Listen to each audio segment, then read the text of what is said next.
Shalom, Bapak, Ibu, dan Saudara yang terkasih, dalam nama Tuhan Yesus. Selamat pagi. Saya berharap Bapak, Ibu, dan Saudara dalam keadaan sehat dan tetap semangat. Puji Tuhan, pada pagi hari ini kita berjumpa lagi dalam Renungan Sapaan Iman GKJ Margoyudan. Mari kita berdoa. Selamat pagi Tuhan, kami bersyukur Tuhan telah membangunkan kami pada pagi hari ini dari tidur kami semalam. Dan saat ini kami telah mendapatkan berkat-Mu berupa keselamatan dan kesehatan. Tuhan, pagi hari ini kami bersama-sama mau membaca dan belajar dari firman-Mu. Tuhan berkenan menyertai dan menuntun kami dengan Roh Kudus-Mu, sehingga apa yang kami baca dan kami dengar bersama dalam renungan pagi ini dapat kami laksanakan di tengah kehidupan kami sehari-hari. Dalam nama Tuhan Yesus, kami berdoa. Amin. Bapak dan Ibu serta saudara yang dikasihi Tuhan, pembacaan firman Tuhan akan saya bacakan dari surat kepada orang Ibrani, pasal 11 ayat 1 yang demikian. Iman adalah dasar dari segala sesuatu yang kita harapkan dan bukti dari segala sesuatu yang tidak kita lihat.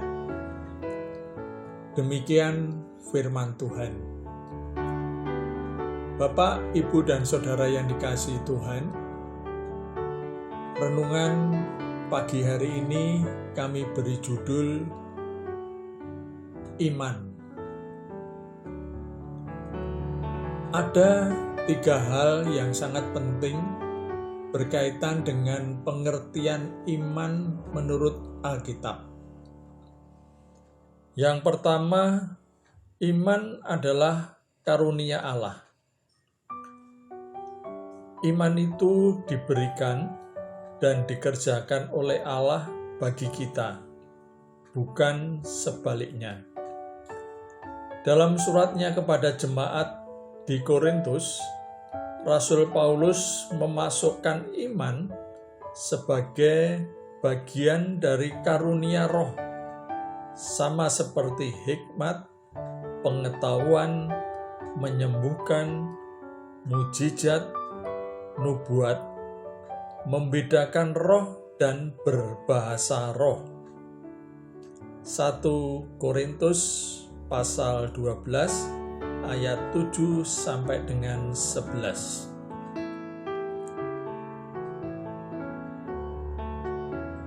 Bagi Rasul Paulus, beriman kepada Yesus itu bisa terjadi karena karunia roh.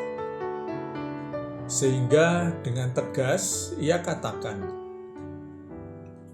"Karena itu aku mau meyakinkan kamu bahwa tidak ada seorang pun yang berkata-kata oleh Roh Allah dapat berkata, 'Terkutuklah Yesus,' dan tidak ada seorang pun yang dapat mengaku Yesus adalah Tuhan selain oleh Roh Kudus." 1 Korintus pasal 12 ayat yang ketiga. Yang kedua, iman adalah dasar. Bacaan kita dari Ibrani pasal 11 ayat 1 mengatakan, iman adalah dasar dari segala sesuatu yang kita harapkan dan bukti dari segala sesuatu yang tidak kita lihat. iman itu dasar. Artinya, iman harus mengacu pada keyakinan yang paling dasar akan harapan keselamatan. Dan inti ajaran Injil keselamatan itu cuma dua, yakni kematian dan kebangkitan Kristus. 1 Korintus pasal 15 ayat 3 dan 4. Melalui kematiannya kita beroleh penebusan. Melalui kebangkitannya kita beroleh persekutuan yang hidup bersama dengan Allah Bapa. Yang ketiga, iman adalah bukti. Menurut Kamus Besar Bahasa Indonesia, iman berarti percaya,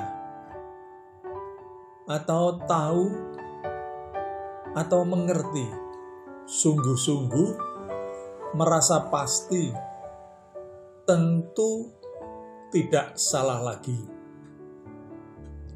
Jadi, meminjam istilah yang dituliskan dalam kitab Ibrani pasal 11 ayat 1, iman adalah bukti atau jaminan kepastian dari segala sesuatu yang tidak atau belum kita lihat.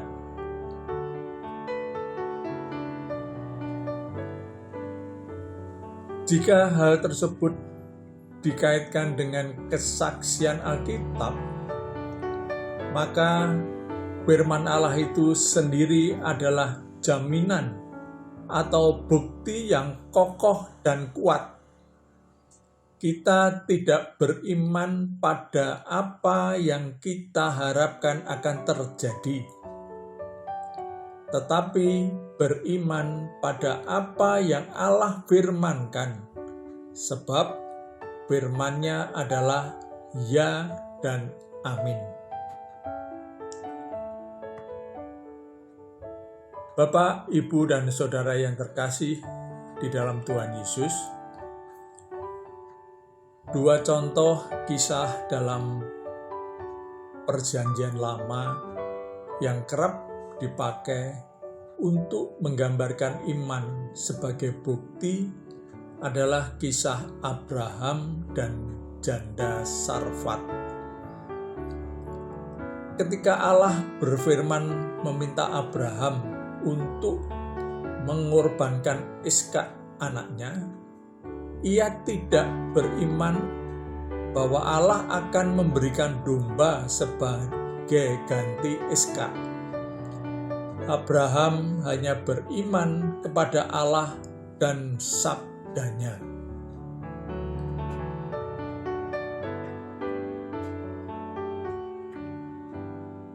Ketika Nabi Elia meminta tepung yang tinggal segenggam dari seorang janda di Sarfat, maka janda Sarfat itu tidak beriman akan terjadinya mukjizat, di mana tepung dan minyaknya tidak pernah habis.